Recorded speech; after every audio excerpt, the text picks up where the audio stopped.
पुरुषाच्या उजव्या हातावर जर तीर असेल, उजव्या हातावर, तर त्या माणसाला लक्ष्मी प्रसन्न असते, त्याच्या हातात भरपूर पैसा असतो. मोती घातला की माणूस शांत होतो, त्याचा राग शांत होतो. ऐका, मोतीची नथ का घालावी? महिलांना ज्या ज्या वेळी राग येतो त्यावेळी तो कुठं असतो? शेंड्यावर असतो, नाकाच्या शेंड्या. लोक म्हणतील देव धार्मिक आहे. आपल्या बुद्धीचा केंद्रबिंदू असा भुवयाच्या वर मध्यस्थानावरती असतो. तिळा एवढा का होईना पण गंध लावत जा. महिलांनी हातात बांगड्याच का घातल्या पाहिजेत? ज्यावेळी त्या बांगड्या मागे पुढे होतात, लोकांना आता घरात मायबाप लागत नाही. एक वाक्य सांगू तुम्हाला, त्या कुत्र्याला जेवढा खर्च करताना तुम्ही एका दिवसाचा, तेवढा मायबापाला महिन्यात सुद्धा लागत नाही. एवढा कुत्र्यावर समाज आज खर्च करतोय. कुत्रे पाळू नका असं म्हणणार नाही. गावातले कुत्रे पहा तुम्ही, अजूनही गल्लीमध्ये इळभर कोणी भाकर टाकीत नाही रे त्याला. इळभर भाकर टाकीत नाही. कुठं तरी खातेत पितेत, आपले वाट्यावर येऊन बसत, टाप होत नाही कोणाची गल्लीत घुसायची. नवीन कोणी आला का अख्खे कुत्र्याचा घोळका अख्खं गाव जागी करते. आणि हे कुत्र के साळलेलं इतकं डेंजर आहे ते चोर आल्यावर झोपत आणि मालक उठल्यावर भोकत.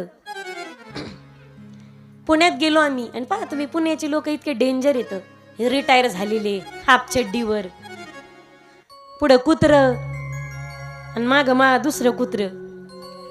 ते समोरचा 4 पायाचं सांगत, हे मागचं 2 पायाचं, याला मी फिरून आणतो जरा. हे लई रोगाने ग्रस्त झालं.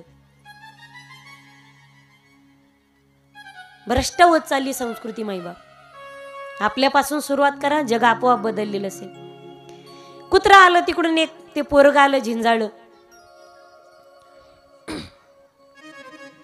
मी विचारलं, का रे बाबा, बेटा तुझं नाव काय आहे? तो म्हणे, माझं नाव आहे मॉन्टी. म्हणलं असं, ह्या कुत्र्याचं नाव? तो म्हणे, या कुत्र्याचं ह्या कुत्र्याचं नाव सखाराम आहे, सखाराम. त्याचं नाव मॉन्टी आणि कुत्र्याचं नाव सखाराम. काहीतरी भ्रष्ट नाव काहीतरी ठेवू नका. आपल्या हिंदू संस्कृतीला एक वाक्य बोलू, ख्रिश्चन नावं ठेवू नका, ख्रिश्चन नावं ठेवू नका. आज आपल्या सगळ्या शिक्षण पद्धतीवरती आक्रमण केलंय ख्रिश्चन संस्कृतीने, आणि चित्रपटातून आमच्यावर आक्रमण केलंय मुस्लिम संस्कृतीने. म्हणजे मी नाव ठेवते, त्यांची संस्कृती त्यांना प्रिय, आपल्यासाठी आपली हिंदू संस्कृती श्रेष्ठ ठेवा. हिंदू संस्कृती. विनंती असेल माझी सगळ्या माझ्या भगिनींना, कॉलेजला जाताना, ऑफिसला जाताना हे गंध पुसून जाते. लोक म्हणतील देव धार्मिक आहे. आपल्या बुद्धीचा केंद्रबिंदू असा भुवयाच्या वर मध्यस्थानावरती असतो. तिळा एवढा का होईना पण गंध लावत जा. तिळा एवढा का होईना, तिळा एवढी का होईना पण टिकली लावत जा. आपण हिंदू आहोत. आपलं बुद्धीचं तत्व, आपल्या कपाळाची पूजा झालीच पाहिजे. काही गोष्टी तुम्ही लक्षात देत नाहीत, पण सायंटिफिक रिझन सुद्धा आहेत, अत्यंत महत्वाचे आहेत. महिलांनी हातात बांगड्याच का घातल्या पाहिजेत? ज्यावेळी त्या बांगड्या मागे पुढे होतात त्यावेळी आपल्या नसा मोकळ्या होतात, ब्लड सर्क्युलेशन चांगलं होतं. प्रत्येक गोष्टीकडे आपल्याकडे तर्क आहे. पूर्वी बायकांना लग्नामध्ये 7 गोष्टी माहेरकडून भेटायच्या, आणि पोरीने लग्न करत असताना पोरामध्ये 7 गोष्टी पाहणं गरजेचं आहे. जेवढेचे लग्न राहिले तेवढे. तो कुलवान असावा, शिलवान असावा, गुणवान, धनवान, ज्ञानवान, विद्वान आणि सद्वान. यातली एक जरी गोष्ट कमी असली त्याला असं भासवायचं जणू त्याचा 12वीचा एक विषय काढायचा राहिला. काही नाही, पण भासवायचं त्याला. आणि पूर्वी महिलांना काही गोष्टी भेटायच्या सासरकडून. तिला पहिल्यांदा सासरकडून गोष्ट भेटायची. पहा तुम्ही, एंगेजमेंट कुंकू होत असताना पहिला कुंकवाचा करंडा तिला सासरकडून येतो, बरोबर आहे ना? पौर्णिमेचा चंद्र जसा गोरे तसं तुझ्या संसाराला पूर्णत्व प्राप्त हो, असा त्याचा अर्थ असायचा. चुडा तिला, पहिला चुडा तिला सासरकडून भेटायचा. चुडा, सौभाग्याचं जे लेणं सांगितलंय, सौभाग्यवतीचे जे अलंकार सांगितले, त्याच्यामध्ये काचेची बांगडी. ही तर किती बांगड्या घाला, पण त्या मेटलच्या बांगड्यामध्ये एक काचेची असू द्या, एक काचेची असू द्या. पहिला कुंकवाचा करंडा, पहिल्या बांगड्या, चुडा. त्याच्यानंतर तिला सासरकडून गोष्ट भेटायची, ती म्हणजे नाकामध्ये नथ. ती मोठी असायची, वठाव पडायची. आता कोणी राहिलं नाही तशा डेंजर घालणाऱ्या. रुबाबदार महिना, डोंगरात जा तुम्ही, अशा इथं पडतात. इथपर्यंत पडतात त्या. तिला नथनी म्हणतात बरं का. अशी वर करून चहा प्यावा लागायचा. वर करायची चहा प्यायचा, ती बुडायची ना कशात. तिला म्हणायचे नथनी.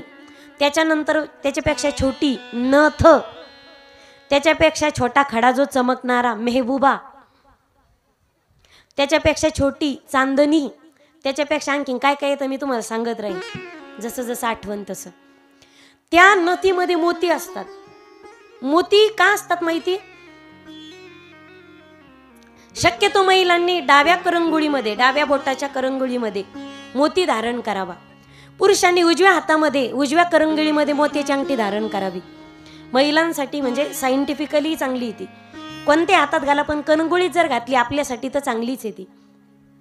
पुरुषांसाठी तुम्ही उजव्या हातात खडा वापरा मोत्याचा. म्हणजे भविष्य ॲस्ट्रॉलॉजी ज्याला म्हणतात ना, तर भविष्याच्या मानाने भविष्य जर पाहत असले की पुरुष मंडळीचा उजवा हात महत्वाचा असतो, आपल्यासाठी डावा हात महत्वाचा असतो. आपल्यासाठी पुरुषाच्या उजव्या हातावर जर तीर असेल उजव्या हातावर, तर त्या माणसाला लक्ष्मी प्रसन्न असते, त्याच्या हातात भरपूर पैसा असतो.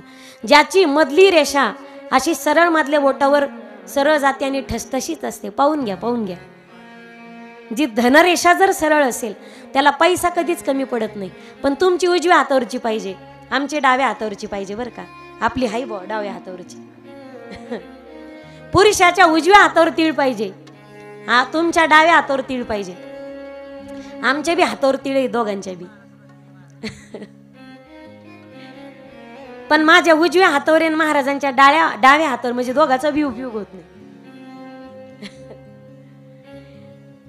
मोती घातला की माणूस शांत होतो, त्याचा राग शांत होतो. ऐका पुरुष मंडळी, हॅलो हॅलो हॅलो हॅलो. मोती घातला की माणूस शांत होतो.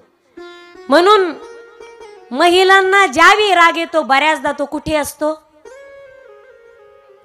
मोतीची नथ का घालावी? महिलांना ज्या वेळी राग येतो त्यावेळी तो कुठं असतो? शेंड्यावर असतो, नाकाच्या शेंड्यावर. म्हणून आपल्याला जास्त मोत्याची गरज आहे, शांत राहण्याची गरज आहे. म्हणून मोत्याची नथ घालावी, नथनी. मंगळसूत्र तिला सासरकडून भेटतं. मंगळसूत्राच्या 2 वाट्या म्हणजे सासर आणि माहेर. हे जरी 2 वाट्या असतील पण दोन्हींना ओवणारा दोरा मात्र एक असतो. म्हणजे बरे दोन्ही घरातून आलेले असतील पण विचाराने मात्र एकत्र राहा, विचार मात्र एक करा तर संसार सफल आहे. त्यानंतर पैंजण, पहिले पैंजण बाईला सासरकडून भेटतात. त्या पैंजणाला घुंगरं असतात, पैंजण असतात आपल्या पायामध्ये. पहिल्यांदा जी पैंजण भेटतात सासरकडून येतात. सांगू तुम्हाला, उजव्या पायातल्या पैंजणाचा आवाज म्हणजे सासरची इज्जत आहे, आणि डाव्या पायाच्या पैंजणाचा आवाज म्हणजे माहेरची इज्जत आहे. हे बाई, या गावात संसार करत असताना, प्रपंच करत असताना सगळ्या गावातल्या लोकांचं लक्ष तुझ्याकडे असणार आहे. म्हणून दोघाच्या इज्जतीचं भान ठेवून तुला या गावामध्ये नांदायचंय, आयुष्यभर संसार करायचाय. बापाच्याही नावासाठी, सासऱ्याच्याही नावासाठी, नवऱ्याच्याही नावासाठी. प्रत्येक गोष्टीचं काहीतरी तर्क आहे गड्या. एकदा प्रेमाने बोला सर्वजण, गोपाल कृष्ण भगवान की